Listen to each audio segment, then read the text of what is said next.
When you first decide to change your life, the energy is incredible, right?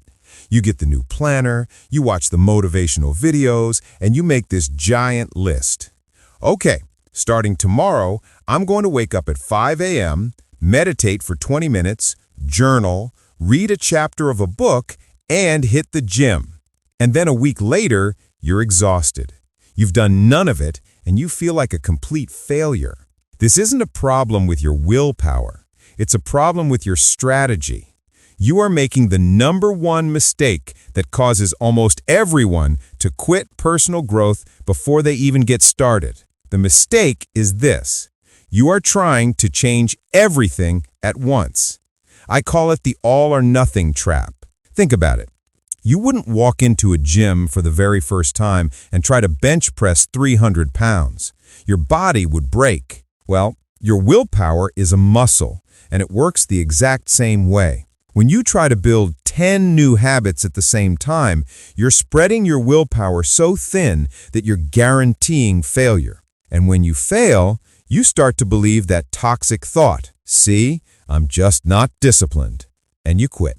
So what's the fix? You need to stop trying to build an entire wall and instead focus on laying one single brick perfectly.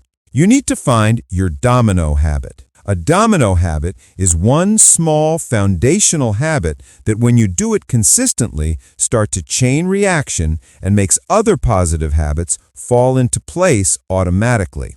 Let me give you an example. Let's say your goal is to wake up earlier and be more mindful.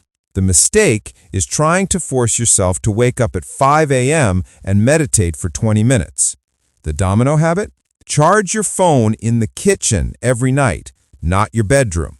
That one small change stops you from late-night scrolling.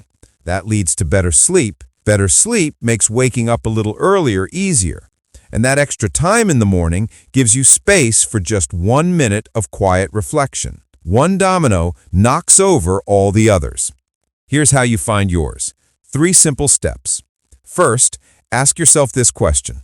What is the one thing that if I did it consistently would make everything else easier? It might be preparing your gym clothes the night before, or drinking a glass of water when you wake up. Second, make it laughably small. Don't read more. Read 1 page. Don't meditate. Meditate for 1 minute. Your only goal is consistency. Third, track it. Get a calendar and put a big X on every day you complete your tiny habit. Do not break the chain. Stop trying to become a new person overnight. That's a recipe for burnout. Instead, find your single domino habit and just focus on knocking it over day after day. The momentum you build will change everything. Now, I want you to commit. In the comments below, tell me, what is the one domino habit you are going to focus on? If this helped you simplify your journey, a like and subscribe would mean the world. Now, go forge your path.